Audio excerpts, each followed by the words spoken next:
Black History Month occurs annually in February each year to honor and recognize the important contributions made to our nation's life and culture by Black citizens of Canada, past and present. This morning, you'll witness a spectacle of Black history displayed. By the end of this assembly, you will rediscover the valuable contributions made by Black people, not only in our community and country, but what they did for the greater good of the world. Without further ado, we would like to present our very first speaker. Ibrahim Berrada is finishing up his degree in political science with concentration in international relations at Carleton University. Mr. Berrada also served as parliamentary aide to former Liberal leader, the Honorable Stéphane Dion, a position which he has occupied for 5 years. Through his work, he has remained a strong advocate for egalitarian and equal rights. Please welcome Ibrahim Berrada.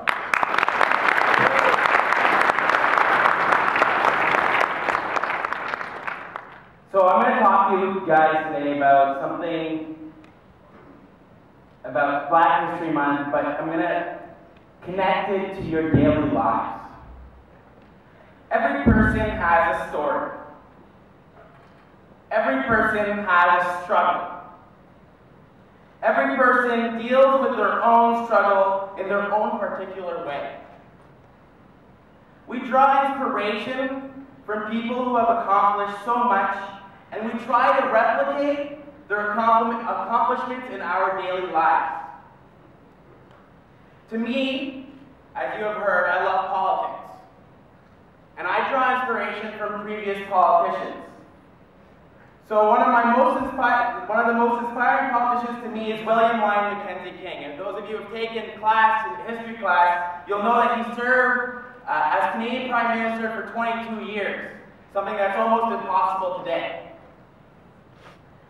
You guys draw inspiration from singers, movie stars, actors, so on and so forth. But what inspiration can we draw from the people who have struggled, who have spent years upon years working on equality and the rights of the individual so that we can all sit comfortably in this well-off school, in this warmed-up room, getting a world-class education, all in the while they were suffering so that we could enjoy the equality they brought forth to us. My question is, how do we deal with our struggles? In particular, how do we deal with the issues that affect our day-to-day lives, whether it be directly or indirectly? Nelson Mandela was an amazing figure who passed away just this year. He fought for what he believed in, yet he was bullied. He was bullied by who? He was bullied by the bigger, more powerful racist government that made sure that blacks and people of color have no rights and no freedom, stuck in a cycle of incredible suffering. This, in fact, is bullying at a large scale. How large? As you have heard the person before me say. Those of you who don't know the story of Nelson Mandela should go research it. And if you do know it, you will know that Nelson Mandela spent 27 years in jail. 27 years. Imagine spending one night, just one night in a jail cell, being incarcerated for something you did not do. Just one night. I know what your reaction will be. Why me? What did I do? But what did Nelson Mandela do? Before he went into jail, he believed in violence. Not a lot of people know that. But throughout his time of unjust incarceration, he began to think, what is it that he may do to turn down the violence and stop the bullying that is affecting him and his people? He and his colleagues had used their skills to turn one of the most vicious, racist governments the world has ever known into a democracy. They did it in a total devotion to nonviolence. They realized that using force against force does not work.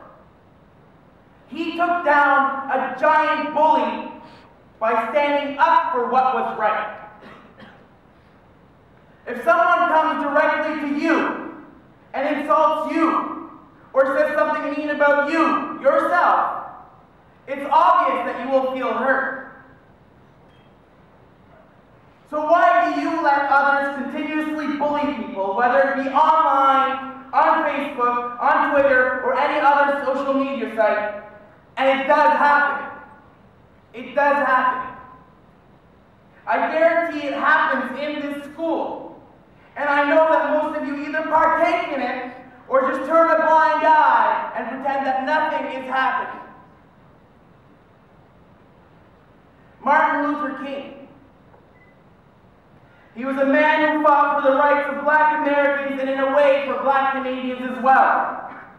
He fought for all the multicultural cultures that are here today. He managed to convince the people and the government to pass laws that legislate equality between the people.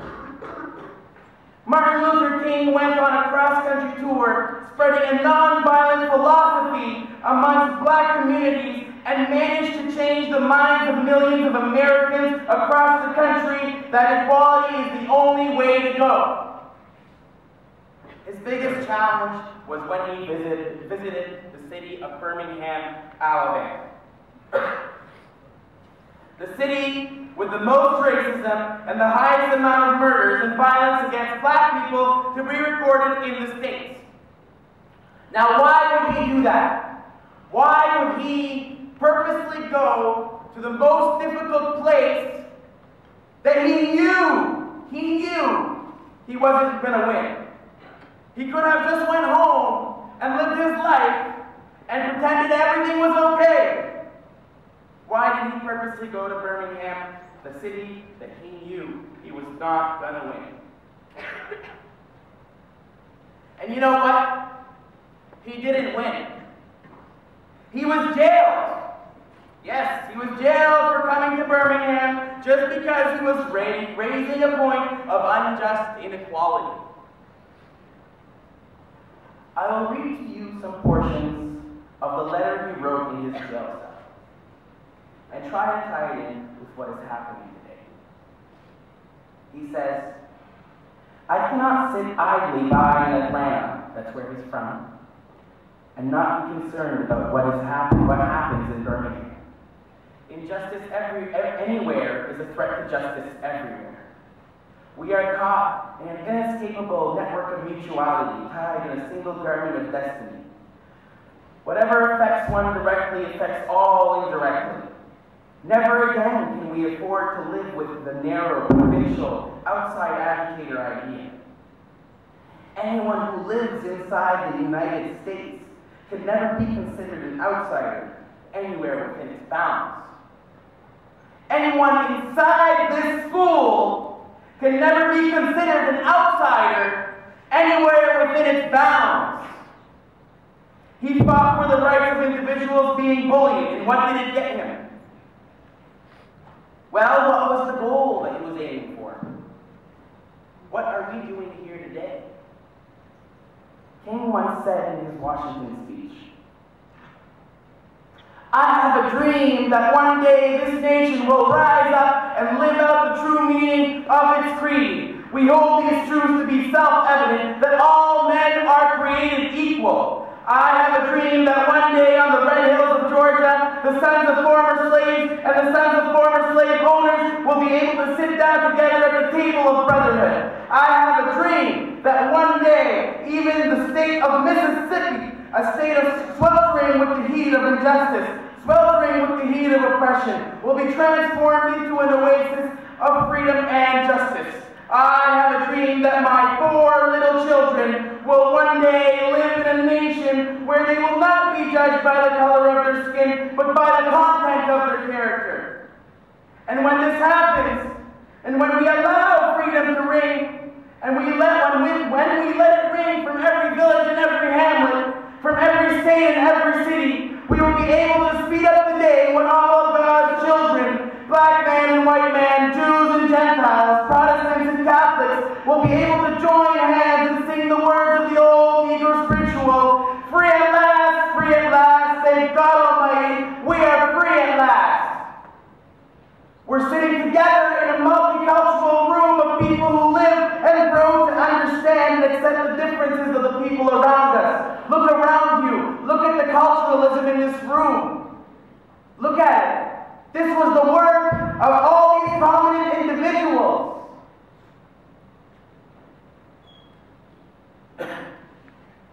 You do not have to go to jail like Mandela or King. Those days are behind us. Simply speak up to the injustice around you. Why is it that we continue to see chaos and havoc in the world of school bullies? If you don't believe that it's happening, or if you want to tell me that Ibrahim, this isn't a huge issue, it may happen to one or two students, let me tell you why you're wrong. These are official stats. 47% of Canadian parents report having a child victim of bullying. 56% of students have personally witnessed some type of bullying at school. Doesn't have to be physical bullying, verbal bullying, it could be online bullying. I can go on. 282,000 students are physically attacked in secondary schools each month. According to bullying statistics, 1 out of every 10 students who drops out of school does so because of repeated bullying. And here's the shocking one. Here's the one that gets me. 19,000 bullied students attempt to commit suicide each year. This is not what Nelson Mandela stood up for. It's not what Martin Luther King stood up for. It's not what Harriet Tubman stood up for. It's not what Rosa Parks stood up for. It's not what Mahatma Gandhi and Mother Teresa stood up for.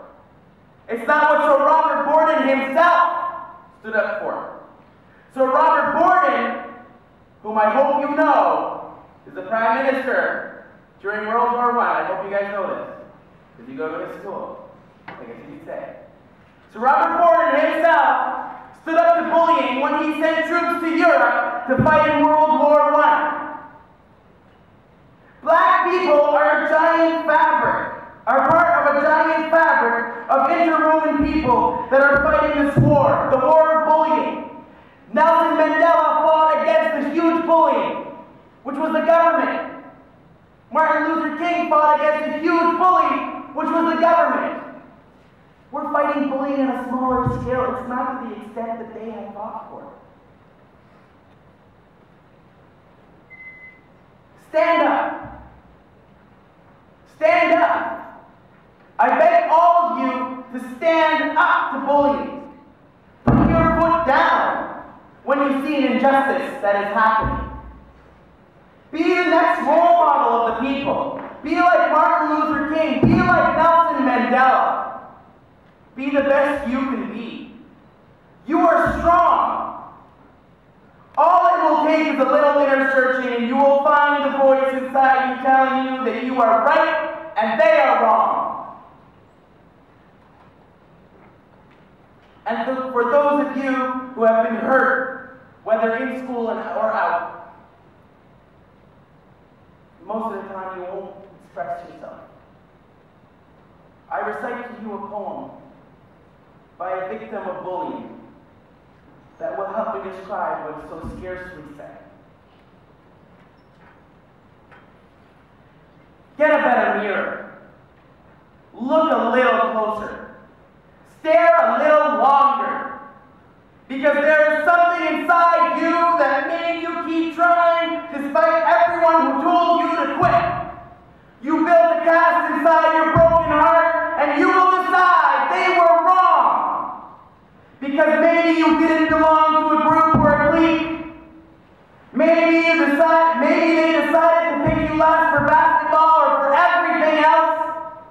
And maybe you brought bruises and broken teeth to show and tell, but never told because everyone around you wants to bury you